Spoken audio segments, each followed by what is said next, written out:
What's up? Welcome to a new episode of Movie Schmovie. This is episode number 433. My name is Steve. I'm one of the co-hosts of the show, and as always, I'm joined by Right. You're a shitworm. You make me sick. I'm John. yeah, yeah. John is the shitworm. No, I'm the guy who calls people a shitworm. Oh, my bad, my bad. I don't want to Unless take this that is a power away rubber from and glue you. situation where what I say bounces Bounces, off yeah, of and you and then sticks to you. sticks to Yeah, me, which yeah, yeah, honestly, if that's ever happened to you, it is so embarrassing when that It's, It happens. it's is. not a good moment to be in, for sure. I always Yeah. check to see if this is the whole rubber and glue thing before I insult somebody. It's just a safe way to go. Yeah. How It's would hard you to do check? that all the time, though. It's like Yeah. that's a lot of work. You just put Well- your finger in the air and No, I just say I'm more blunt than that, Ronald. I'll say, are you like rubber and I'm like glue? And if they're like, uh what? No, then I'm like, okay, good. You're a piece of shit. yeah. Yeah. So, how you guys doing? Good, hopefully. As good Pretty as I good. can be. Yeah, You know? Ronald, keeping your body together, your health together. Keeping my on the mend. body together. Yeah. Trying in these days and times. Better than not. So that's Yeah, for good. sure. Happy birthday, Aaron. When Oh, we're yes. recording today is my wife's My wife. birthday. And so you know she's the most patient person in the world already, right? Yeah.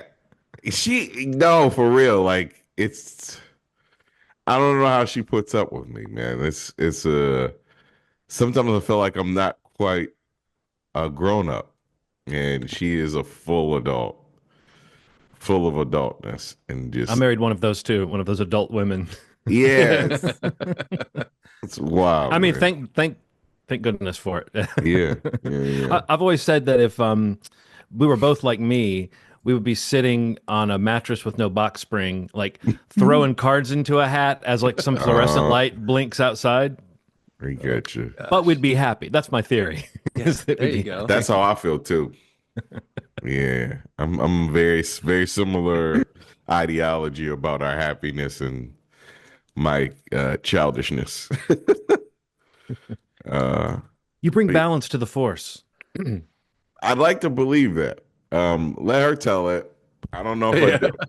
Well, it's frankly, it's her birthday, so we're gonna go with her version of events. She gets that today. Yeah, it's her truth, man. That's all that matters. Um, it's really good to see you guys. It's been a little Sure. extended absence, man. I've been Yep. sick and holidays and how's everybody's Thanksgiving? That was good. Good, man. Yeah. Mine was extremely low key, but that was fine. Yeah, Cool. I'd probably say the same. There was some craziness with a family member that it had an injury in making Thanksgiving dinner that Oh, kind of set no. the day in a little bit of a whirl. But it's a good story and everybody's okay. And the food was good. So at the end of the day, everything's fine. Oh my God, was it a deep fried turkey or something? I felt No, like it was a people always can get of cranberry sauce. got cut. Got cut deep. Oh God. Yeah, to the point that my brother-in-law and his girlfriend were basically in a hospital all day on Oh Thanksgiving. no. Yeah, it's brutal. Was it like one of those screams where like I didn't go Well, actually, there? we weren't there yet when it happened. We just got a call like, "Oh my God, can you come over?" Like, she hurt herself really bad, and they're going here, and we're going here, and they have a 11-month-old that we hung out with there and took watched while they were there. It was a bit of a whirl, but yeah, it's Oh. everybody's good. Good. Made the best of it, and it was a nice day in the end, and she's fine. She'll be fine. Great. That's good to hear. But definitely a good story. Yeah. Awesome. Yeah, Ronald, you set him up perfectly, Ronald, by guessing the more likely way to get hurt on cooking something for Thanksgiving. The twist of the can. But you could tell, Steve, when you said that, we both felt it because Oh yeah, anytime I open a can, I'm aware that I could probably you're playing with fire. But like there's a near death scenario that could come out of it if I'm not totally, careful. Yeah. totally. Yeah, yeah. Man, but yeah, man. Otherwise, doing well. Just was telling Ronald before we started getting on this call that for the recording, just trying to like see a lot of stuff. Like catching up on stuff. I feel like it's constant catch up. I guess in general in my life in terms of movie going, TV watching, anything like that. But it's a time of year where with my day job, like we have to use our time or lose our time. So I'm taking time and trying to go see some movies in theaters when I can. Watch some stuff at home when I have more opportunity on days off, things like that. So I've just been trying to watch a lot. There's a lot of stuff in it's like you work at theaters. Boardwalk Fries. Yeah, basically. Constant catch Yeah, up. constant catch up wherever you look. It's just like you need it, I got it. But yeah, I don't know. So yeah, I just spent a lot of time, way more time in the theater the last 7 days than I probably have all year, which is exciting for me. No, I know that feeling. I'm not quite where I want to be with my viewing, but I did this week start to realize, oh, the things that are hitting streaming Yeah, are the things yeah, I've been excited about, and a few yeah. things that I finally made time for. And so, yeah, I'm ready for this, this push we were just talking about. In fact, maybe we should tip our hand to our listeners since we've sort of called this already. We're going to try something a little different this year, right? For our year I think so, end yeah. list. I think we should. Yeah. Normally, folks, what we do is we wait until the next year when all of the movies we might want to put on our year-end list have come out, and so we give a much more complete look at the films of the year. This year, we want to do a little bit more. We see all these other people putting out their top 10 of the year list, so we're getting a little jealous because we don't get to do that until like March, the way we normally do it. So yeah, we're going to try to. It might not be as complete and as exhaustive as our usual year-end list, but we're going to try to get out an episode before the end of the year that is our collective, well, not our collective, our individual top tens, which if you're a new listener, we've done this not quite every year. We took a break for a few years, but we came back, I think last year or the year before. So this will be a slightly different approach. We'll be only talking about the movies we were able to see in the calendar year because we're not the fancy critics who get advanced screenings. We sometimes get in a promotional screening, but at this time of the year, there's too much. Yeah. And a lot of the movies that are finally coming out for us to even see at an advanced screening, like critics have seen those at festivals earlier in the year. For sure. Yeah. The year before even, Ronald, you were saying sometimes for some movies, so. You know what I realized through talking to other people about this? It's like a rich person being like, they're taxing us to death because we have so much access that a lot of other people don't have, that we're complaining about a luxury. But it really does make a difference in the way that we present our stuff, like a lot of those venues. And some of it is just solely locational. Like if somebody's in LA, right, they tend to get more, if we were in LA, we get media credentials, we'd probably be going to more screenings, or New York. But typically it seems like LA seems to get the chunk of everything. If we were in LA, we'd be running the country. From LA. From LA. We would have moved DC out. The White House, pick it up, move it. We'd be doing the whole thing. Yeah, it'd be called Schmovie. It'd actually just be Schmovie Studios. That's the White House. Yeah. Those fucking guys. Yeah, and instead of the Hollywood Hills, they would call them the Schmovie Bumps. The Schmovie Bumps. Yeah, I get that. Yeah, I get that. So yeah, that'll be fun. Get it done before the end of the year. Everything we've seen, and it'll leave us some opportunity to catch up on stuff that we didn't get to see before the end of the year. We'll just kind of see that stuff when it's available. Like it's available for most people in this country or, worldwide, whether it's on streaming or in a rollout release in theaters or whatever it may be. But it's also, if you like trash movies, that's a higher likelihood that trash movies will end up on our top 10 list. I think it's been a pretty good year. I mean, it has been. I kind of was like ranking it out as we were talking about it earlier on my letterbox. And I was like, there's actually some pretty... And I have no doubt that like you got it. You got to the point, John, about like there's probably gonna be like 3 or 4 movies that we probably don't even know would be a run for our top 10 that we see in the first couple months of the year that are 2024 releases. But even for the stuff that's been out, there's a lot that came out in the first half of the year that I think is still going to be on my top 10 list. No, there were a lot of different kinds of interesting movies this year. Yeah, so that's good. So, yeah. But I mean, I think you could say that about just about every year, but I do think this year there's been a handful of movies that are sort of like, oh wow, this might be one of my favorite movies of the year, and it's just a wild movie in my mind that's in that spot. So yeah, I'm excited to have that convo. Cool. Let's go into required viewing. John, this is your week, your pick. You want to remind us what you chose and maybe jump into the convo? Yeah, I chose Akira Kurosawa's film from 1958. The Hidden Fortress, which I had always been curious about because it was a Kurosawa film that I'd heard many people say was a like an early example of like an adventure film in almost kind of a modern sense, you know. But also I had heard of it referenced as specifically something that inspired George Lucas for Star Wars. I think there's a couple things that make it really apparent when you watch the movie, the elements that were inspirational to him. But what I think is really interesting is that supposedly the earlier drafts of Star Wars were even more like the Hidden Fortress.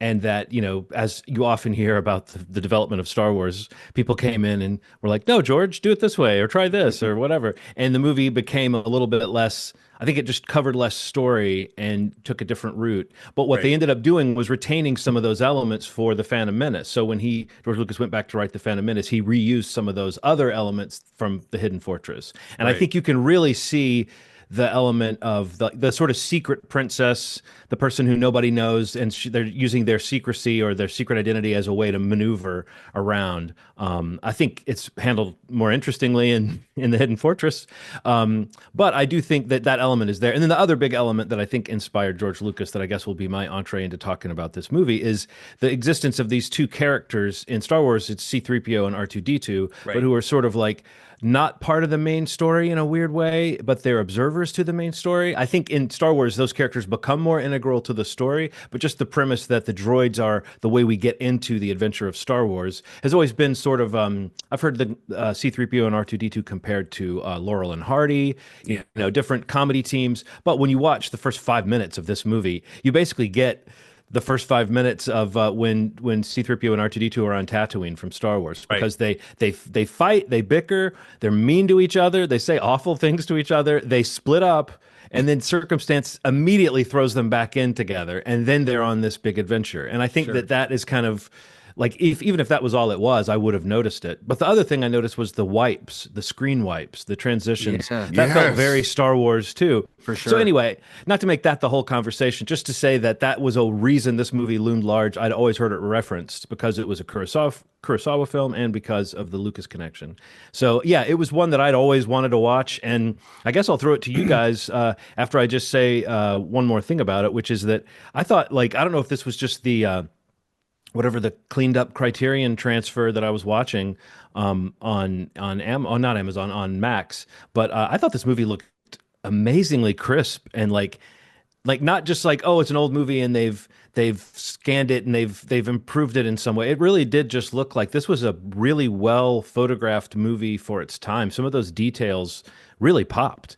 And I'm sure there's plenty of older movies, if they got treated with the right care, that I would say that about. But I was consistently immersed in the visual world of this movie and the compositions. There's one behind me right now. Just, it was full of really fun, interesting compositions. And I think that was another thing that, again, felt kind of Star Warsy to me, because one thing I think George Lucas is good at is like it's unspoken talent for sort of locking the camera and setting up really cool shots, you know, and just with interesting compositions. And so I think the way this movie showed those characters becoming assembled, and then in shots, just there was a lot of like visual storytelling with like, what are the roles of these characters? You could kind of tell by these kind of tableaus that are constantly, you know, cutting to throughout the movie. So yeah, I enjoyed this movie. What did you think, Ronald? I think I'm just kind of convinced that I may have to buckle down and maybe watch all of his movies. Yeah, I kind of had a similar feeling. You know what I mean? Like it's a little bit of a blind spot, like, admittedly, and I'm kind of ashamed to say that. Like, I feel like I've only seen like maybe two before this, and and then reading about this, you just start reading about, like, you know, the troupe of actors that he always worked with, and like even the ones in this had already done so many films. It's like, wow, I mean, that may sound silly to say to somebody who's very familiar, but like, to me, I was not. I mean, I know the name and the brand and like the legend of, but yeah, watching this, and I don't mean to cut you off. I'm just saying I definitely had the same feeling of like, this seems like an opportunity right now to be like, this is kind of like a gateway again to take that opportunity. Yeah, it's just something about, you know, I've seen like Rand and a couple others, but like I think there's just been this kind of thought that maybe there's been this big evolution in filmmaking, and yeah, sure. I mean, there has been some, but like storytelling at its very basic level has existed forever. You know what I mean? Mm-hmm. And seeing the chances that he took, just the camera angles, just there had to have been some level of danger to filming some of this, like even the mountainous portions where Ronald, but I don't want to I don't want to interrupt your thought, but when you talk about danger, that shot of the two groups of like workers or whatever coming up and down the stairs at the Stairs, yeah. beginning, like, and they were kind of like, I was watching that going, there's no way that wasn't scary to film. right, Because these are guys wearing like little diapers, just running yes, around, and it's muddy and slippery. And part of the yes, scene is they're supposed to be slipping and sliding and running into Yeah. each other. But to your point, Ronald, this was like a beautifully arranged shot. The production design is insane. And there were like 400 people on screen or something like that. It was yeah. kind of insane. Anyway, I just wanted to add to that thought of like, yes, this movie has like wild levels of production value to it. Yeah, Yeah. yeah, and I don't know what the budget for this thing was. There were so many people, and I guess probably what the pitch was you're gonna be in a Kurosawa movie. Like this is like a huge deal. So like I know that some people are like, I'll do it. It doesn't Yeah. matter. Um, I'll get but trampled in the mud for that guy. yeah, yeah. And then come on, man. Like so, all this talk about killing the princess. And then we meet the princess, and we're like, oh, she's breathtaking. Hmm. She has like I mean, she's yelling constantly. I mean, that's one of the things that's very troublesome. She is She screaming. is amped up. So are our two leads. I didn't mention their names, but Tahai and Madashichi. Madashichi. Yeah. But yeah, they're very amped up too. Like they're Yeah. constantly kind of yelling on the verge of tears, and she's very amped up. So it's a very intense cast. Yeah, yeah. And like every scene, she's like, if they come over to me, we will fight them forever and ever. I'm like, oh my God. But I loved her heart. Man, and then it hit me like a ton of bricks at the end when everybody got captured and she's just like, I'm glad to have gone on this adventure. Yeah. I'm glad to have to have Starts like this. doing that chant. Oh my Yeah. God, man. That hit me like a ton of bricks. It's Well, I mentioned Star Wars. This is obviously the movie that inspired the Fire Festival too. Yeah. The Fire Festival. Well, that's what they were calling it. It's like we're going to the Fire Festival, and Yeah. I was going like, turn back. You don't want to be stuck there. This isn't good. This is a different Fire Festival. This All one of went your well. valuables are gonna be gone. And that's exactly what happened. That's true. They did lose their cart. They did lose their cart. The funny part was them trying to fight the guy from like he's like, whoa, stop, Yeah. stop. And like punching him in the side, like, put it in the fire, put it in the fire. It's like, God, man, this movie had so much action to it. And everything kind of paid off. I think that's what was really cool. Like the tension between the characters. And not for nothing, man. The samurai, what's that guy's name? Toshiro Mifune. The a lot of face acting. Just Oh, his face is an insane. incredible, like, In fact, for viewers, let me see if I can I can switch to a different background image just so we can get some good Toshiro Mifune into the scene. yeah. Yeah, I can. There you go. Oh man, there were You times need, you need to follow us on the YouTube channel to see what John's throwing out right now. That's the benefit. But like, I mean, I think that's his thing. I love it when you see an old actor like that from that era, and you realize, oh, the actors. It's almost like every actor had a thing. It's a little bit like, I mean, it's like the Rock doing the eyebrow or something like that. Yep. It's like if you saw Toshiro Mifune in a movie, you wanted him to look like that. You wanted him to look pissed off, like he's about to eat somebody's face. God, he bullied them so much in that movie, man. And I loved it. I loved every second of it. Well, he bullied them, and he sent his little sister off to die in place of the princess. That shit was that was Rough. insane. But I mean, that Rough. added to the princess, right? Her character later when she's saying, "I like go ahead, kill me, stop that," like or like she didn't want all this to keep happening around her just to save her. I thought that was a cool aspect of the princess's story, but it was really bleak to ponder that that's what what's his name Rokuroda. The Mifune character, what he had to do. I will say this also about that character. Never have like short shorts, a little jumper with short shorts. Never has a guy made that look as badass as he makes his outfit look. He's showing a lot of thigh, and it looks good. So much there. Yeah. Especially when he goes to the other village. He's like, it's you. And he's like, let's fight right now. He's like, no, you talk that shit. Let's fight right now. And then he's like, all right, I get why you're as famous as you are. Well, I mean, honestly, that guy was a great character because he goes through man. this whole thing of the shame of not getting killed. And he says, you say it, you think it's a good thing not to kill your foe, but actually, and then he ends up getting beaten and has a horrible facial scar. But I like the way that guy became like, I mean, it was like Star Wars or Wizard of Oz or anything like that, where, that guy then becomes part of their crew after, I love after that. this thing, you know? Yeah. I would love to see a part 2 of this, man. I loved all the characters. Like, they were so heartfelt and funny, and I was just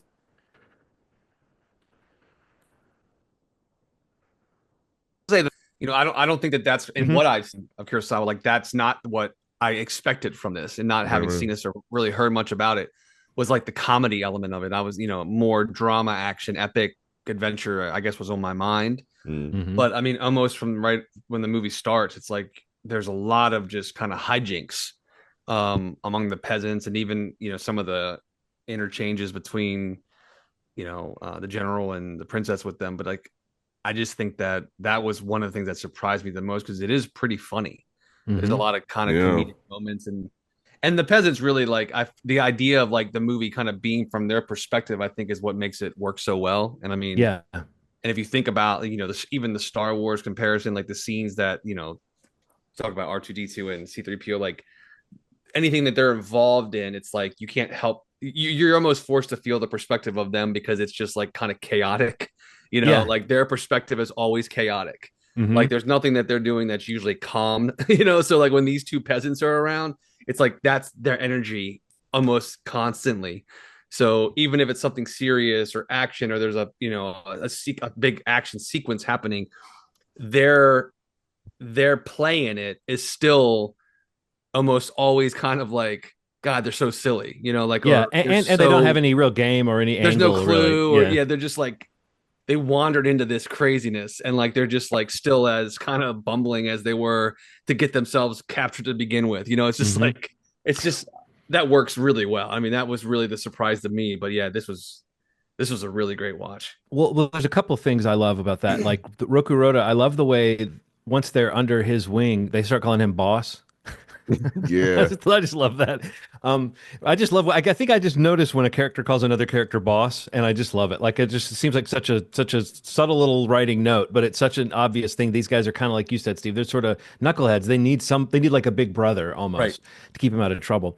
There's a moment when he first shows up and they're fighting about finding the gold and stuff, and he's just like lurking in the background. It's so funny. I mean, it was almost kind of creepy, but it was also very funny because he's wearing those short shorts and he's just standing there.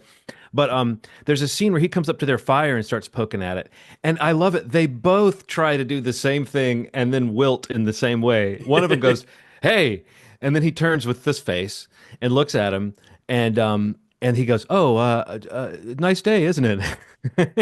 And then the other one's like, "Let me get this," and he's like, "Hey," and then he turns and looks at him, and he's like, "Oh, you like the fire?" It's like they both like have their moment of trying to stand up to him and then instantly melting. I just thought that was a great thing, but also I thought it was really funny that towards the end of the movie, they're like trying to turn the princess and Rokuroda into the other soldiers. Like the one late in the movie, their big play is to go and try to betray them, and they ended up getting laughed at and just walking away.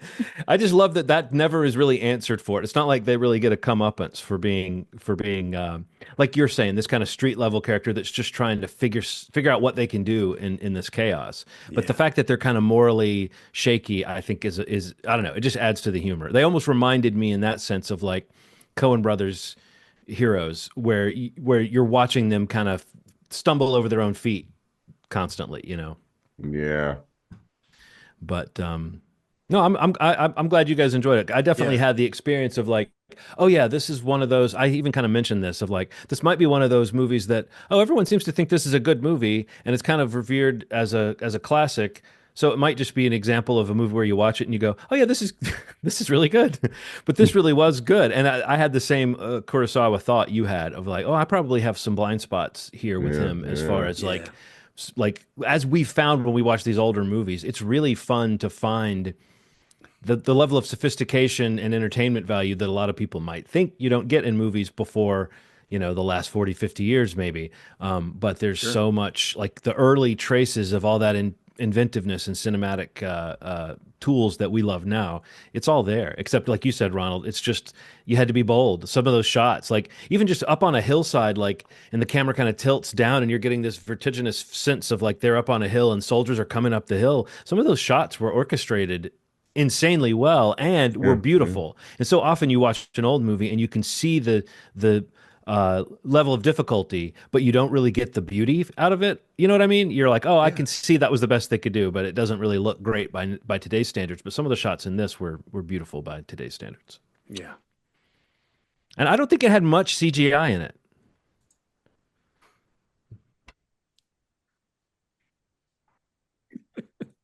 Oh, yeah. I was looking in the end credits to see the thing that says this movie did not use generative AI, but I didn't see it. I didn't see it. You didn't notice when the guy fell up the hill? It's like with rubber limbs. Cool. All right. Oh, by the way, I thought it was great when that little girl used that rock to stop those two guys from raping the sleeping princess. Yeah. That scene was insane. Clutch. Like the fact that was even on their minds. I think old movies just don't know how to handle that stuff. You watch stuff before a certain date and they just didn't know how not to have like rapey behavior in it, I guess that's the whole thing, like the ego of a conqueror. You like come into a space, you like, yeah, I'm gonna be taking some butts right now. It's like, is this just the strategy? I'm gonna be taking some butts. Taking some butts. This is the way that works. I thought that's an Alexander the Great quote, right? Yeah. And thou said, I shall come to your town and taketh thou butt and mouth. So it's just the way that it was, man. Different time. So on that note, Ronald, what's our next pick for required viewing? Man, Catholicism, right? Right. Uh-oh. I was raised Catholic. And I Pope Mobile, all that stuff was really fascinating to me. And this, when this came up, Vatican drama really is one of those things that is high on my list. And I never got to see this movie. Conclave is going to be my pick. Nice. And I hope that most of you haven't seen it yet. I just watched it.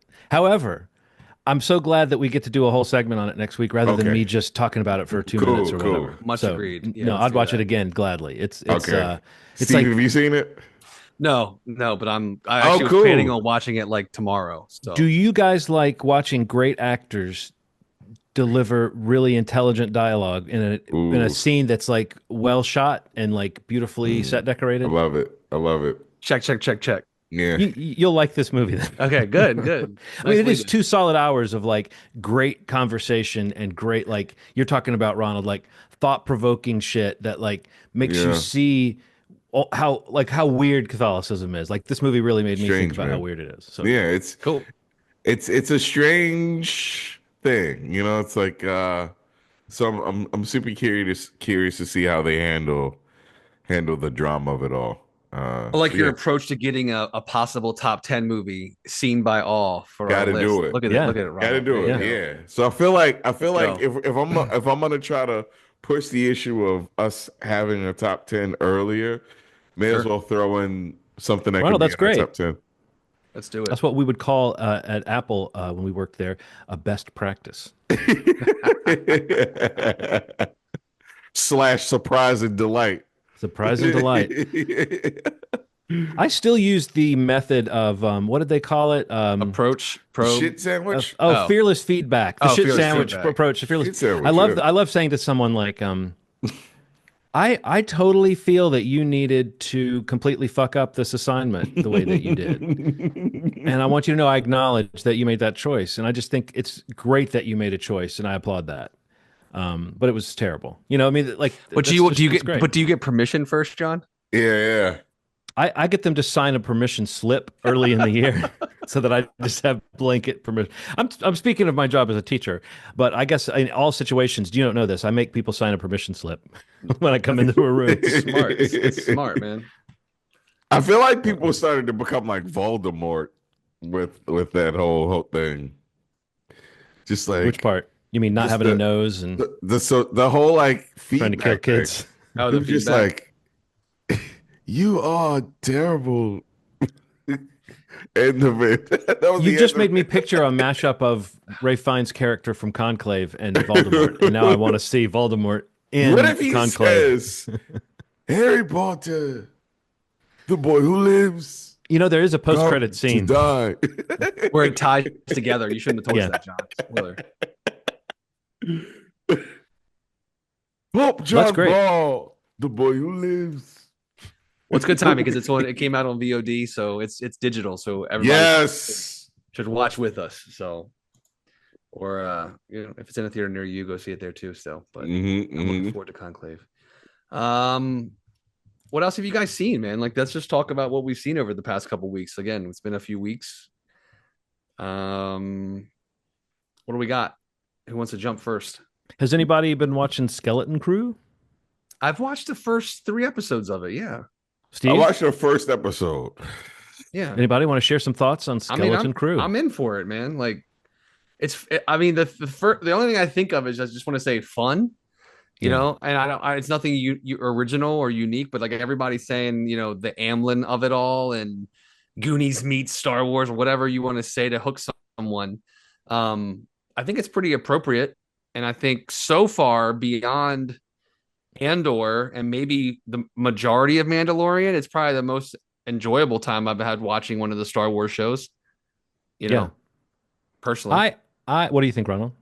Um, From the first episode. a lot of chemistry. I think Is it chemistry or chemistry? chemistry. Which one are we talking here? Okay, that's what I thought you meant. Chemistry. There's something about like just the whole dynamic of like I don't want to say absentee father because that's not what it is.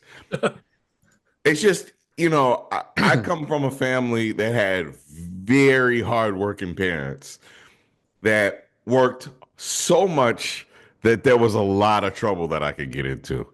Sure. So when I see this kid, this Not this, you, Ronald. Not you. Yeah, Anyone but you. When I see this kid, like I see myself in him, the latchkey kids of the world, I was gonna say latchkey kids, yeah. latchkey kids are just like, or like kids that had like aunts that were just like aunts and grandmas and stuff that just be like, yeah, just come back before the sun goes down. It's just like whatever you can do in between that, you'd have so much danger. Your shirt would be ripped into. You'd be breathing heavy. Your eye would be black. You come back bleeding, but like I'm really just fine. I'm fine. Yeah. I'm fine. I'm good. But you have the best time of your life because you're running that. My friend. God, man, I lived in the city, so there was a crazy amount of dogs when I was a kid. That people talk about it a lot, but there was an absolute terrorizing level of dogs on there the street. There used to be roving packs of like stray dogs when I was a kid too. Like you would like come down the street and you'd see dogs. Like you just see them. You wouldn't go down that street. You'd like try it, and you and your friends would be like, "No, we're going around. Yes, it's dog town. Leave it, Jack. Leave it, Jake." What my friend would do, Darrell, would not only go down one of these blocks, he'd open the gate of one of these dogs named Fila that would just chase us to the end of the earth. And I learned to jump on cars so that I didn't get bit. That was like the first thing I'd do. Like I know that people were pissed looking out the window like, what the fuck is this kid doing? Because I jump on a car because I didn't want to get bit. The James boy is on our car again. Goddamn piece of trash kid. But yeah, it was like hijinks, just like ridiculous things you'd experience as a kid. And this show feels like that. This like real high tension trouble that you can get into as a little kid. People forget how big a trouble you could get into as a little kid when you just go out with a bunch of friends.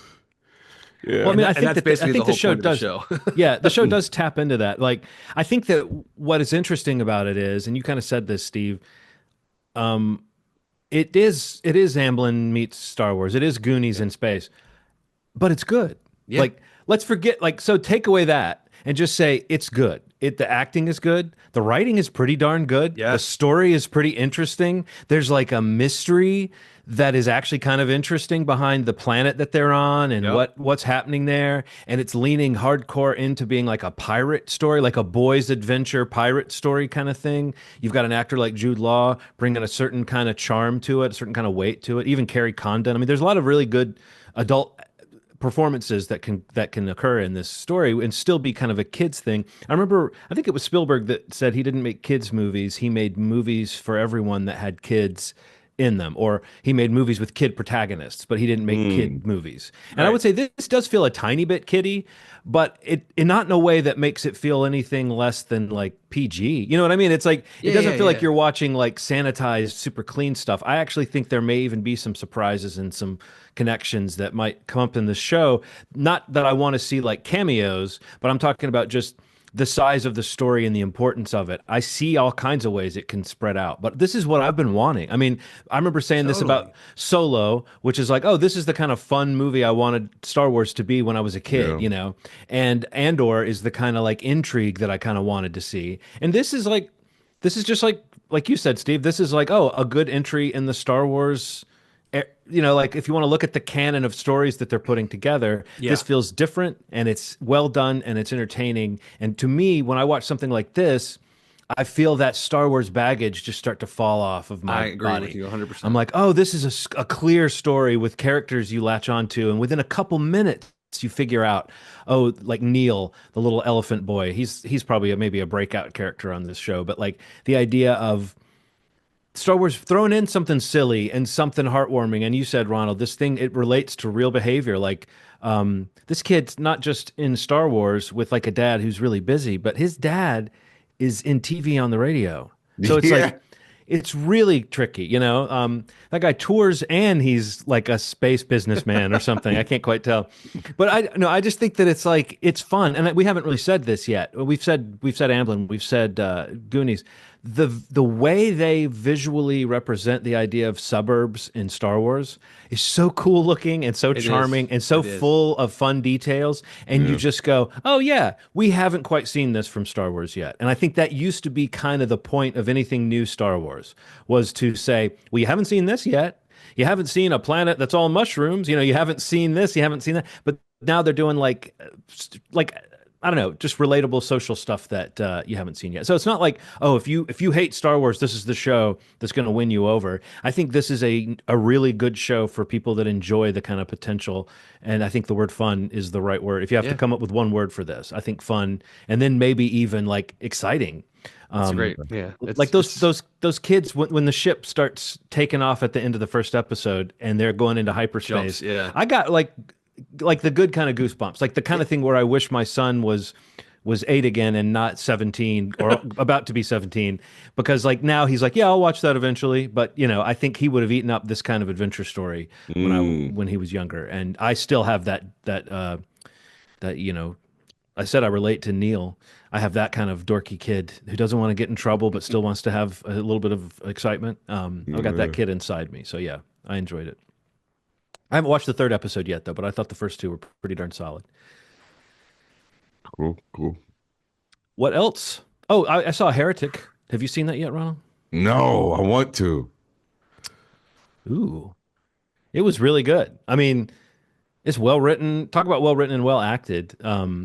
I think you said, Steve, it goes a little wonky in the last section, Yeah. but it's not like it gets bad. It's just it takes a few turns that you're like, for a while it feels like it's building up to some really thematically satisfying kind of movie, and it ends up being more of a twisty turny kind of creepy movie. Like at the end I didn't have a real clear sense of the sort of moral dilemma that I was having as the movie was unfolding. Do you know what I mean? Yeah, like, yeah, yeah. Like, but I think you said it. Like Hugh Grant's great, and I wish I had the actresses' names on the tip of my tongue, but they're both incredible. And just the scenario of the movie, like it really is like a play. So, Ronald, when you see it, maybe we'll do a little bit more of a spoilery chat about it. But I think it's great that Hugh Grant has aged into this new phase of his career where he can He can just be charming, and you can shoot him in a creepy way, and he's the creepiest man in the world. What else? Trying to think what I watched. It's on digital now. I watched Here. Either of you seen that? Zemeckis's with Tom Hanks and Robin Wright. Tell us how it worked. I actually liked it, man. I got to tell you, like, I'm a sucker. I guess I'm a sap. I don't know. The whole removing your opinion or feelings about like the de-aging and the tech that Zemeckis has tried to pioneer or be on the front of for decades at this point. But I just like it worked for me. I felt like the idea of the camera kind of just sitting still and going through time and it jumping around in time, but really following different versions of or different timelines and families and kind of but keeping consistent themes of like love and privilege and basically a dream. It really worked for me. I mean, it was kind of thing where I was like put it on one night and Aaron was like sort of interested in watching it, and we don't watch a ton of movies together anymore, but like she kind of got pulled in and watched the whole thing with me and really enjoyed it as well. And I mean, just love Tom Hanks. Anything he's in, I'll watch. But I was kind of surprised how much I liked it because I don't think it got like great reviews. I can't remember how it was received. I know it didn't like really do any business at the box office, but the whole like shtick of like the camera not moving and boxing out the same scene of a piece of land in this town, state, country. And just kind of going over different periods of time. It's kind of corny at times, but I'm okay with that. And some really great performance. Honestly, actually, what's his name? Oh my God, why am I blanking? Paul Bettany. Oh. Yeah, Paul Bettany is really good in it. Like I didn't even realize he was going to be as prominent in the movie as he was. But he plays the father, like the Tom Hanks's character in the film. And it's just like a really solid movie, man. Like, I don't know. It really worked on me. It's like, it's not like all positive. I don't know. There's something about the story that like nothing, there's not all happy endings in that idea of like not all happy ending of like all of the lives and stories that you hear in your day-to-day life. But if in this movie, it's, this idea of like this physical space, like when it's a house, when it's not a house, when it's in Native Americans, and it goes even back to the dinosaur age, and it's and that's kind of like how the movie opens. It's barely there, but I really appreciate it, like all the stories not ending positively, like the impact on life and how not everything works. But yeah, it surprised me how much I liked it. But that's on demand. And I also watched Juror #2. Oh, I've been wanting to see that. Which again kind of shocked me. Like I'm kind of hot and cold and hit or miss with Eastwood. I've just been hearing nothing but good things about this one. I don't know what Warner Brothers or Max or what they completely botched this movie. I don't understand why they basically didn't release it. Like they put it in a couple theaters, didn't promote it at all, didn't even report box office on it. This was a really surprising movie that I thought was very good. And like in 1993, this movie would have made $300 million. Like this is like a courtroom drama, moral challenging thriller suspense movie. God, that sounds so watchable to incredible me. Cast. I mean, it sounds so watchable. As with a lot of Eastwood's films, there's some like some of the screenplays not great. There's some weird line deliveries, like there's some odd things here and there that like everybody's always saying go ahead punk, make my day, right? Like weird shit like that. Yeah, it's so weird that he can't get away from that. I have it in every movie. But yeah, like just really, I mean, again, you got Nicholas Hoult, Tony Collette, Chris Messina, who else is it? Kiefer Sutherland, Jesus, J.K. Simmons.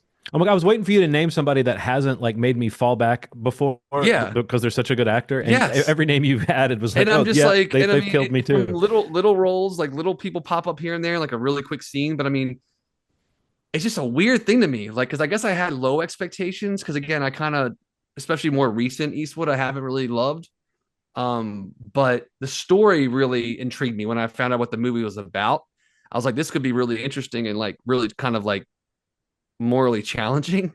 And the Mm-hmm. way that the characters play that is really effective. Um, it's not perfect. It's not an amazing film, but it is way better than the credit it's been given. I mean, I think Mm, critics actually have been very kind to it, Mm-hmm. and the audience score is really high. Like everybody that I know that I recommended it to over the last week and a half or last week it's been out, um, have like really liked it. Like both my parents loved it. I mean, like I'm talking just age things. It's because it's got that like down the middle, not too challenging, not too questionable, not too extreme. You know what I mean? Like it's just got like a topic that I feel like again in the 90s these movies were coming out every other week, like these courtroom dramas. There's a murder or there's a who did what is really not the mystery of this movie, but it's more of the moral dilemma of it. Um, but I would definitely, I mean, again, both of these movies I liked, but Juror number two was really surprising to me. And that one specifically because like it seemed like the studio had like an active mandate to like bury the movie. mm. Like Yeah. you guys saw the reports of this stuff. Like they wouldn't report box office. They put it in like 12 theaters. Like it was a very odd. They did no like awards consideration stuff for it. Where I don't know that it's an awards movie, but I feel like the narrative around it was a little different. It might have been, but yeah, it was really entertaining and really good. And I'm really excited to see. Like I really like Nicholas Holt. Like I'm excited to see Me him in too. Nosferatu. And I'm gonna probably go see this weekend that he's got a movie out with Jude Law called The Order that I've heard is Mm-hmm. great. So he's got like kind of like a nice little run going right now. So but he was really good in this movie. I've seen a couple other ones, but what have you guys seen? Ronald, have you seen anything specific or anything that's Yeah, I got a chunk of animation stuff I've seen. So Transformers one, I enjoyed it, man. It was fun. It was light but heavy at the same time. It's goofy, but I, I feel like there's too many celebrities in this movie. I feel like sometimes, Like again, Megatron, Optimus Prime. yeah, I just Those are want some big names. regular. I just want some regular voice actors in it, not some celebrities that are like taking over for big voice actors from the 80s. So weird. I So think those times are over, right? I mean, like yeah, I it's don't know, not like gonna because I feel like exist. some of those movies just don't get made Yeah, because yeah, they they think need the that they names. they They need the names they attached to think them. that the names actually mean anything. Yeah, Mm-hmm. for You know, sure. Well, remember how for a while there, every animated movie, the trailer was pretty much like the name of the person coming up and then like a quick shot of their animal yes, or whatever. yes, And it's always like, what is, I mean, I think maybe sometimes that would be like, oh, cool, that person was actually good in that. But so often that never added to the cachet of an yeah, animated No, movie, you totally. know? no, not at all. Wild Robot Oh, yeah, you mentioned that really got you. masterpiece. It's It's it's it's incredible. it's It really is. incredible, man. Like I need to see it. tearjerker. I cried so much. There was a point. So Aaron's niece came over. She was crying. She's 13 and like too tough, and she was like, I can't do this. She's like, she thought it was so emotional. Mm. Next up, It's oh no, it's also gorgeous. yeah, it's Like gorgeous. Yeah, the it looks like, animation is like astoundingly beautiful. The fact Like that Shrek is going to be done in this animation style, I'm great. Yeah, well, because so this is what they used for Puss in Boots. yeah, Yeah, yeah. the last one. which I Puss in still need to Boots, see. another good movie. It was incredible. It's one of my Yeah. favorite animated movies of Yeah, that year. The yeah, it Last was great. Wish or something it was called. Yeah, yeah, yeah. Yeah.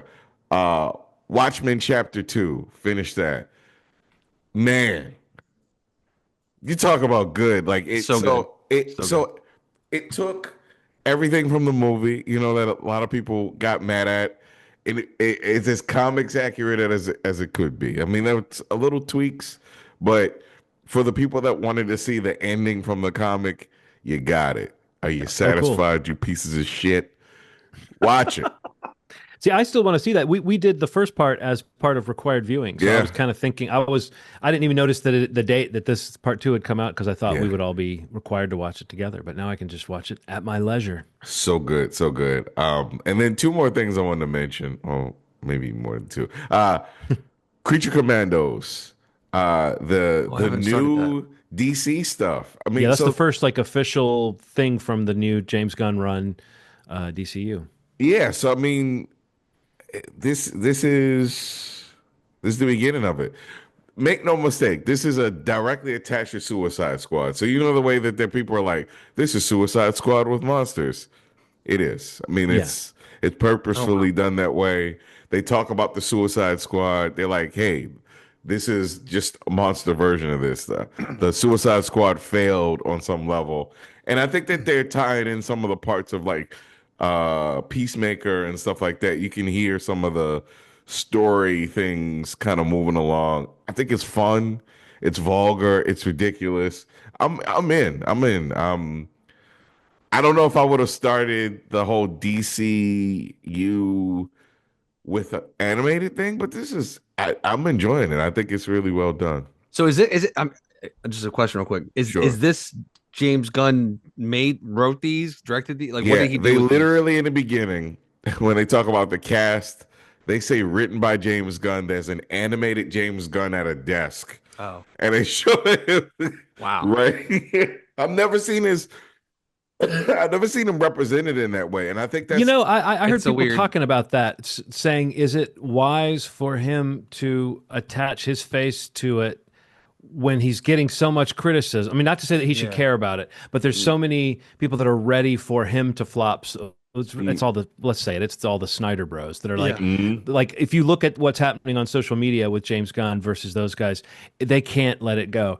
I can't. Anything that comes, any news item about DC stuff, they're always like James Gunn has fucked it up again, or this is proof James Gunn's trying to tank the DCU Yeah, or whatever. And it's just like I feel like it was a very bold thing for him in that climate, in that me Yeah. atmosphere to too. put his face front and center. And it feels a little bit almost not quite on brand for James Gunn to be No. narcissistic like that. But I think what I read was that the animators he supposedly didn't like they did that to sort of surprise him, and then he said, "Well, that's funny. Let's leave it in." But Oh, it does okay. feel like weird to cast it right out of the gate as like this Yeah. is James Gunn's DCU. You know what I mean? Like Yeah. that feels It's very really in your interesting. face, I mean, Snyder Bros. they show the cast, but it's like the whole cast, and then in the end, they're like written by James Gunn, and they show him Yeah. like it's Yeah. crazy. It's like such a strange thing. It matches the tone of the show. And then the last thing I wanted to talk about was the anthology, the part one of the secret level anthology that's done by the same people that did Love and Robots on Okay. Netflix. Oh wow. This thing isn't perfect, I mean, by any means, but it is, these like slices of these video game stories. Not perfect. There's some ones that are really, really good, and then some that are like, uh, there's a lot of like Russian doll things going on. Like Mm. a lot of Mm. people are like, hey, why don't we play on the idea that you're in a video game and you die a bunch of times? There's like seven of those out of the 18. And I can't figure out why they didn't say like, hey, we have some things that we're not going to touch on or we're going to touch on, but that's touched on quite a bit. But it's solid. It's fun to see some things. Some of these movies some of these shorts may even make you watch or play some of the video games that are that they're talking about. One of them, funny enough, is a game that Amazon funded that got canceled. So it's like this one called Concord. When you get to that one, Concord doesn't exist anymore. It was supposed to come out. It flopped in the first month. Amazon put like $500 million into it, Jesus. and now it's not going to exist anymore. So it's Sounds right. Yeah. yeah, sounds about right. Because everybody's trying stuff and it doesn't seem to be working. Yeah, yeah, yeah, yeah. But yeah, so that's my chunk of animated stuff. I got Cool. Transformers, Wild Robot, Watchmen Chapter II, Commandos, and Secret Level. So that's I've been watching a lot of animation. Um, unless anybody has anything else they want to talk about, I have my little let's get physical segment, and then I'll be done. Yeah, What let about me you, just go Steve? through a couple more real quick. I got Yeah, a hit quick it. a quick ritz for you.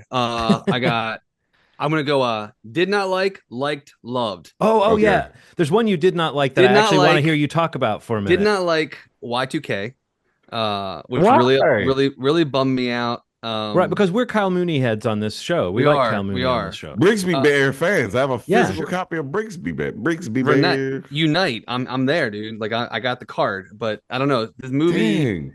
I don't know. There's something about it that just doesn't work. I don't know if it's the cast or relying too heavily on like the nostalgia jokes that like I feel like maybe a lot of people may not even get. But honestly, like Mm. once the movie goes into the machines are alive or the machines are coming together and Y2K is real, like that I mean, to be honest with you, like the whole angle of the movie, it just kind of falls apart for me. Like it just Mhm. wasn't really as funny and as entertaining. My buddy that I meant to take to this screening while he was in town, or to go see with while he was in town, literally was like, "Well, I can now say I've seen my least favorite movie with you." And I was like, "Wow, dude, that's a little extreme."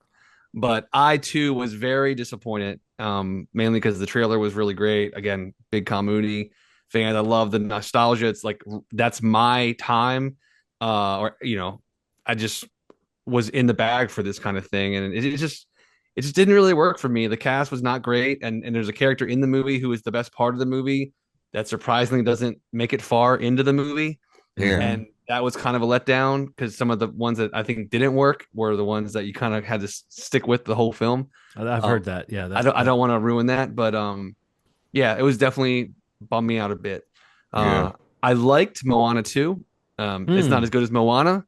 But Uh, what a steamroller hit. I mean, like it's made like 600 insane, million already or insane, something like that. biggest animated film opening ever. Yeah, I, I love Moana.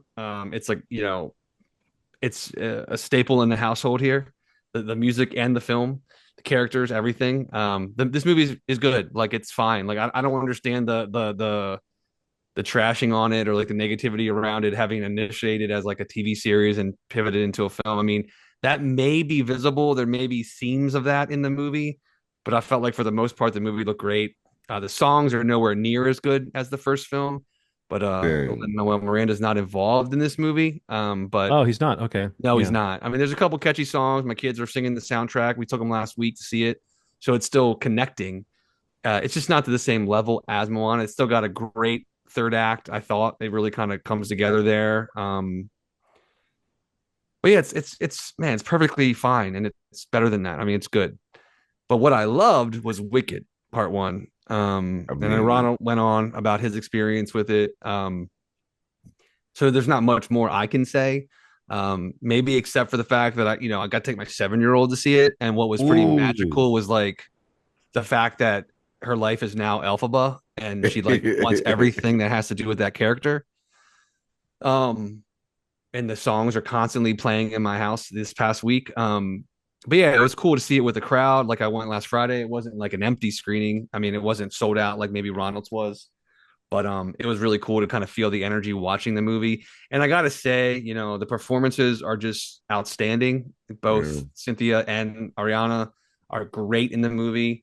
Obviously the songs are pretty great, pretty incredible, which most people that know the source know that, but the adaptation of those songs sound amazing. The soundtrack is amazing. But the big thing that I want to say about the movie, and like this is just a testament to how effective it is, and just like we see so many things in theaters, and we see movies of all kinds, and they Mm. affect us in all different ways. But I don't know in the last year, maybe more than the last year, if the last like 20 minutes of a movie worked as well as the last 20 minutes of a part one of the Yeah. like this movie does, I think. And that is a lot of things working in its favor. It's basically the crescendo of the film. It's the action of the film. It's really the the kickoff of what the real story of Wicked and part two will be. But most importantly, it's defying gravity. Like that song in the movie, the number, the moment, the vocal run, all these memeable things that are all over the internet now. a lot of them are coming from the last 20 minutes of the movie, and it's just phenomenal. I can't lie. Like, I had cold chills. Definitely shed a tear more than once. Damn. And I gotta just give kudos to John Chu. Like, the direction it's just really impressive, man. And again, I don't mean to refer to other decades of filmmaking, but in another decade or another time, this is a movie that wins every award, like at the Oscars. It's a Yeah. different world now. I don't think that's the case in 2024 of what will happen for this film. I think it will get a lot of nominations, but it's just so entertaining. And for being 2 hours and 40 minutes, it moves. It doesn't feel like it's 2 hours and 40 minutes. But yeah, for me, all I can think about is like the scene, the whole setup with them in the tower, and like the defying gravity moment is genuinely electric. It is incredible. Yeah. Especially on the big screen with it turned up loud. It's pretty magical. So yeah, I'm really glad I got to see it in theaters, and again with my daughter and my wife, and My wife. thank you. Yeah, and brag. Sydney is just completely like enamored by it. Like, she's just obsessed, and I love every piece of it. And it's cool too because like she loves The Wizard of Oz. Like, she's a huge fan, like my family in general. And for her to be able to see this and be like, oh my gosh, like she literally was like, oh my God, like she's not the bad guy, like she's the good guy. And I was just like, that was like a moment for me because I was just like, man, she gets to experience that now with this movie and whatever movie comes and whatever other Oz stuff that they make, because they're going to make a whole universe, I'm sure, of films. But I don't know, it's just exciting. Like, it's a moment for sure for movie going, and to have a child who's like putting those pieces together and being like, oh, they hated her for the wrong reasons, Yeah. just because she was doing what was right. And I was like, wow, you're but smart, they kid. didn't, You're right? smart, Because kid. I don't like taking that away from the Wizard of Oz. I don't like making not the bad guy. It's an alternate version. Exactly. Like, I think that's interesting. I think I don't typically like making villains into good guys, But she with, hasn't with a seen new part two. backstory. No, right. But you know what she I'm doesn't saying. know what happens in this and why it's different than Wizard of Oz. Yeah, right. But No, she's the character. She's like, and even the way this movie starts with everyone viewing the character the same way everybody in Wizard of Oz did. Yeah. Right. Which is like her introduction to, oh yeah, I know this part of that movie. But when she gets to the end of the part two, which is now I'm excited to watch that with her next year, it'll be what you're describing, John, where it's like, oh, it's not the same. Yeah. But it's kind of cool that it's different. And it's like, this is another take on something. And by the time she sees that, she'll be able to comprehend that in an even more kind of comprehensive way. I mean, honestly, I think it's interesting you're making that distinction, because it is like, oh, this isn't like the real story. It's like, oh, there's alternate takes, which I think when you're a kid, that's an interesting thing to sort of understand. I think, like, I'm remembering how like Henry knew that with like different versions of Batman and different versions of Spider-Man, honestly, because it'd be like, oh, this cartoon is this version. Right. Then there's this Tobey Maguire movie. Oh, there's this Andrew Garfield movie. Oh, now there's these Tom Holland movies. It's like he was very young already getting like, oh, there's lots of definitive versions of something, Yeah. So I think it's interesting to me that Oz could now be, they'll at least try to make Oz into the next extended universe. And there's a lot of fun stuff in the Oz books that they can pull from. I mean, I'd be interested to see what they do, because this is not a strict adaptation, but that opens it up for, there's like 20 characters that could be interpreted in a different way that I don't even think have anything to do with what Gregory Maguire did with the first book. Right. Or the only book, right? There's only one Wicked book. Yeah. So yeah. And also they've kind of made the tone, I think, a little bit different. I've heard the book is a bit racier than the musical is. Like the book has more like, adult content, so to speak. Oh wow, that didn't make it into the musical. So, so yeah. And what I'm saying is, so that's yet another version. Like, we've got Wizard of Oz the book, we've got Wizard of Oz the movie, right? We've got Wicked the book that reimagines that movie. We've got the musical that reimagines that book. We've got the movie that reimagines that musical. It's like there's so many levels. The layers here. But to Ronald's point, like, my expectations were already kind of super, super high. Your feelings about it made me even more like anticipation, because like you were glowing about it. And that, not that surprised me at all. But I mean, it was like, wow, like he loved it. And like, this is somebody whose opinion I value higher than most. And it was like I Oh, went in and I thanks, was man. like, "There's no way this is going to be that good, right?" And I was like, "Wow, it was really good. Yeah. It was really good." My heart was racing in that last 20 minutes. Like I felt like, and I think about like, the Marvel stuff and how I felt when like, oh, this Yeah, dangerous. yeah, There's something about like the way that they presented the danger that was happening, the lies that were happening, and all the things that started to shift. And she's like, "What is going on?" And you feel the tension and things kind of unlocking right in front of you the way that it's happening for these characters and the choices that people make and yeah, it's like it's weird. It's like and they start thinking about your relationships with people and it really is unreal how they're able to pull that off like in yeah. such a short amount of time. The music's amazing and the performance, but I don't want it to be lost. Like I think the direction is incredible. Yeah. I think John M. Chu is a special talent, and like In the Heights was incredible. I thought, and it didn't get seen by many. And this is like a next his next musical that he's a part of, and he's a really talented filmmaker, I think. And there's a couple sequences in this movie that I thought were just incredible. And I mean, it's not a spoiler at all, but like you'll know Ronald, like a sequence at the end where she's like kind of on the broom right before the movie ends. It's like this close up of her on the broom flying, and you can see like her body shaking, and there's like that trembling of the Yeah. camera, and you hear like the sound, like the sound mix is like indicating like how fast she's going. Like there's just a lot happening right before the movie cuts to black, and I was just really impressed by it. Like it was really, really um an awesome time at the movies, which is what we all Mm, look for. So yeah, Wicked was awesome.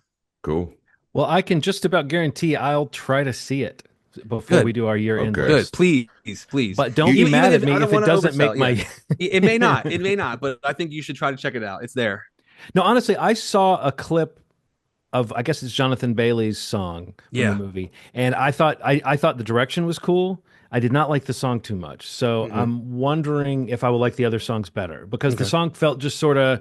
It's just like the melody. It wasn't grabbing me, But Yeah. I was kind of blown away by like the set design and Yes, the it's crazy. photography. Yeah.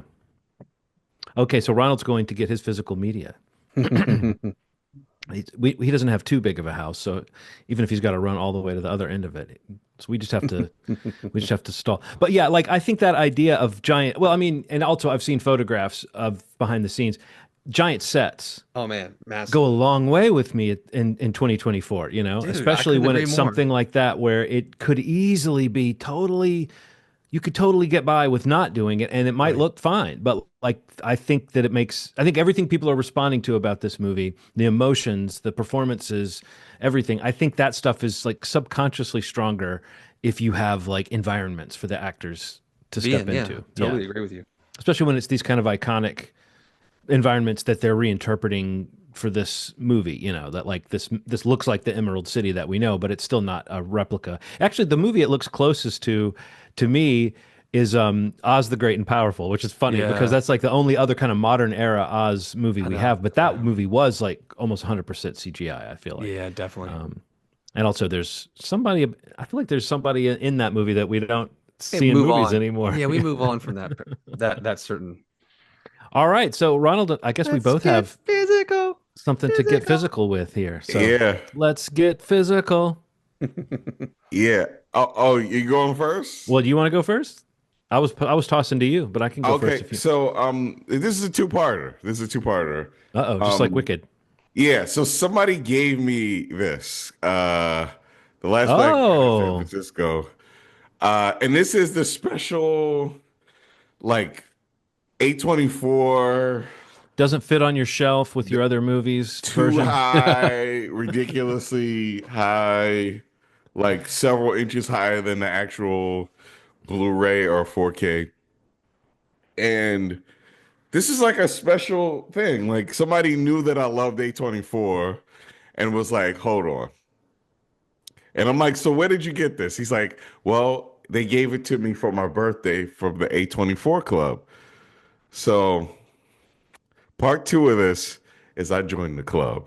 Oh yeah, yeah, yeah. You I mentioned got to this. tell you guys about the benefits of it. I know that people look A24. It's called like AA24, and essentially what you get is for Is it $10. true that we're all fam in the club?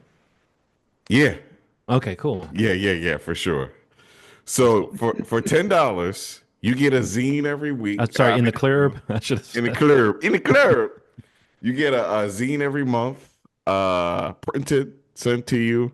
The first month, you get a little pin saying that you're a part of the club. You get $5 put on your membership each month, like you're in jail on your commissary, which is Yeah, really just cool. stipend. Yeah, which can go towards the purchase of anything on their online store. So that's just random. Cool. And then any release that A24 does, you get a free opening weekend ticket. That's And cool. then you get a discount on anything online. I think it's like 10 to 15 depending on the time. Sometimes they raise it up. You also get a lottery ticket that you could win an astronomical amount of points towards purchasing stuff online. But yeah, I'm sold, man. I'm And sold. they're sponsoring this episode, right? That was the They deal. Yeah. Okay. This episode brought to you by AAA24. yeah. But it's worth every penny. Am I going to Worth understand it if I don't watch A1 through 23, or is this going to be okay? every You gotta be a completion. You gotta I complete it. gotta- know it's you just so gotta- much time. Okay, Come I'll do it. on, I'll do come it. You on. gotta do it. You gotta do it, god dang it. All right. Um Is that it for you getting physical? yeah, yes. All right. So I will now turn off my background so I won't have any awkwardness as I hold up. My books that I'm reading right now, I went into a comic book graphic novel hole. Ooh. So first off, a comic that I think ran between like 2005 and 2008 or so. And it's a 12-issue series that is one of the big, we were mentioning the James Gunn DCU, one of the big inspirations for his version of Superman is supposedly this comic All-Star Superman, which is written by Grant Morrison and illustrated by Frank Quitely. Frank Quitely, you can kind of see from this, he's got this really like very intricate line work, very detailed, very classic sort of style. But it's I also kind of want to say it's really cool that DC is publishing these undersized, they're kind of like paperback sized editions. You get like a 12-issue series. This was only like $10, Ronald. So I know probably that's you don't use for $10 you don't usually get No, whole that's a lot. So anyway, I'm excited to read It's a that. lot for a little. That's supposed to be the basis, like I said, not the sole inspiration, but it's supposed to be like an example of an uplifting story that really leans on Superman being like the ultimate Boy Scout, not one of those like dark revisionist versions of Superman that so many people like to do, or everyone's afraid of him, or he's a evil god. This one's supposedly about the goodness in Superman, which again, I think it's cool that that's part of what James Gunn is inspired by. And then also, this is kind of related to, you were talking about your animation dive, Ronald, and you were talking, Steve, about how you feel that perhaps Akira Kurosawa might be a potential deep dive for you, an opportunity to get into somebody's material that you haven't really familiarized yourself with. I feel this way now about the manga artist Junji Ito, who there is a limited series based on this comic, Uzumaki, Started on it. that's on Max. I think it was on Adult Swim originally or Yeah. something. But at any rate, it's very surreal and very weird. And when I started to watch it, I was like, you know what? I want to read the comic first. So because the animation on the show is like very closely related to Junji Ito's style. I don't always go for manga.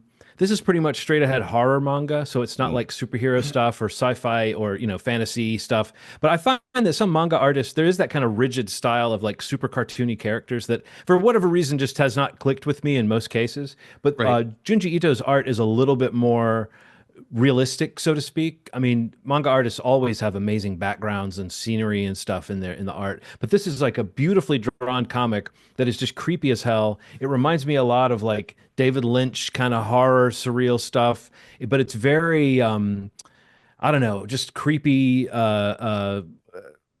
get under your skin body horror stuff. And I don't know, from what I've read from this comic, the reason I mentioned it the way I did, Steve, is like I felt myself going, ooh, this Junji Ito guy, he's got hundreds and hundreds of pages like of material out there that if you start to go, oh, I've just discovered somebody new that I like, and it's not like a new artist that I have to wait 2 years for their next thing. I could like almost get too deep into Junji Ito if I'm not careful, you know. But I've already planned out the next couple of comics I'm going to read by him. But yeah, Uzumaki, I really recommend this. This is like a $35 for this book, but this is like a 650-page comic, and you can kind of see. I'll show you just kind of briefly. You can see the like, it's really like. It's beautiful line work and I don't know, really cool stuff where the very fluid, sketchy, intricate line work, not too different in terms of the weight of the lines of that Frank Quitely stuff I was just talking about. But there's something so like something about the black and white nature and just the pen and ink nature of these Junji Ito comics that just feel like there's something kind of classic about them. And I think it's cool that the adaptation, the show, is also a black and white animated show. Which is just a cool way to go because the comics really do feel like almost like old Twilight Zone episodes or something. They actually feel like they're in black and white, you know. But awesome. Yeah, really creepy stuff. Really, really, and just surreal enough to be kind of dreamlike, but also gross. So we got cool. Physical. Not too physical. Yeah, no. Don't want to go too far. I don't know. Save something for later, fellas. All right, cool. This is exciting. Again, Ronald's pick for next week for required viewing is Conclave, which again is available, excuse me, on all the digital platforms for rent or I think it's rent or purchase. But it's Ronald. What do you think's easier, or what do you think's harder? I should say, picking a movie or picking the Pope. Picking a movie for sure. Picking a movie for sure. No doubt about it. It's a bigger decision, I think, too. Absolutely. There's more good options. It's a matter probably. of opinion. Yeah. My papal pick is always right in the back of my brain. So, you know. You're such a papal pleaser. Oh, boy. All right. So that'll be next week. And then I guess we'll talk some more next week about movies, I'm assuming, right? I don't know. Yeah, let's do it. I don't know if it'll be our top 10 or if that's I don't know when we'll plan that out. We'll have to look at the calendar and actually plan something, but we've already teased it, so we got to make it so. Yeah. But we won't let you down. Movieshmovie.com is the website. You can go there to listen to past episodes and also jump into the podcast platform of your choice to subscribe if you want to stay up to date on new episodes. We also have a video option, a visual feast, some have said. I don't know if anybody's actually said that, but I'm assuming somewhere someone said that. Some have said that, yeah. Yeah. On YouTube. YouTube.com/Movies Podcast. You can listen to the podcast there. You can watch the podcast there. And in both scenarios, you can click subscribe and hit a little bell that tells you when new episodes of both come out. And it also has an option there where you get little, shorter videos. Like if you don't want to watch a whole episode or listen to an whole episode, you can kind of get an idea of what we like to talk about and just got to take a little slice of the pie, see how you feel about it, and then go for the whole thing. Come back later. But that's what you do with the pie, right? Yeah, you take one slice, and you go back and eat the whole pie. There'll still be more. I mean, you could help yourself. I mean, who hasn't eaten a whole pie at night, right? Me? Anybody? No. I don't do it at night. I do it like early in the morning, technically. So you can feel like shit all day. Yeah. Yeah, right. Like 3 o'clock, 4 o'clock in the morning. But yeah, thank you so much for listening. We'll be back next week. And as always, you've made our day. Thanks. Bye.